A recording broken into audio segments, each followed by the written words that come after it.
Mag-aalay sana ng bulaklak sa puntod ng kanilang lolo sa Barangka Cemetery sa Marikina ang pamilya ni Joylene Abadilla.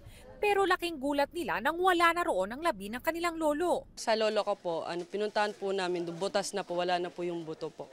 Inahanap po namin, kaso po wala na po doon. Kaya nagpapasis po kami para kung bakit po nila tinanggal po nang wala pong abiso sa amin.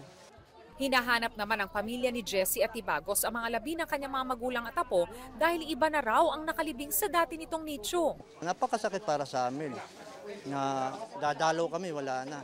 Nilabas tangan nila walang abiso. Ngayong nagsasagawa na ng inventory sa mga labi na basta-bastang hinukay, pinayuhan ng Marikina LGU mga kaanak ng mga apektadong labi na makipag-coordinate sa opisina ng sementeryo. Kami, tinatawagan namin yung nasa record eh.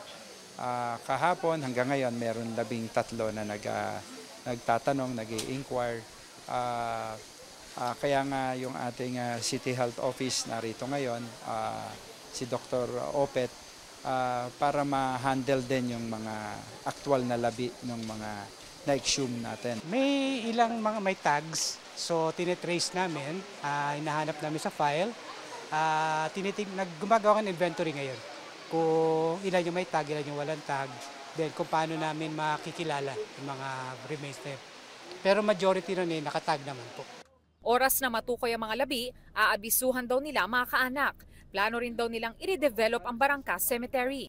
Bukod sa libreng cremation, magbibigay rin daw ng libreng reinterment o muling paglilibing para sa mga labi na iligal na hinukay.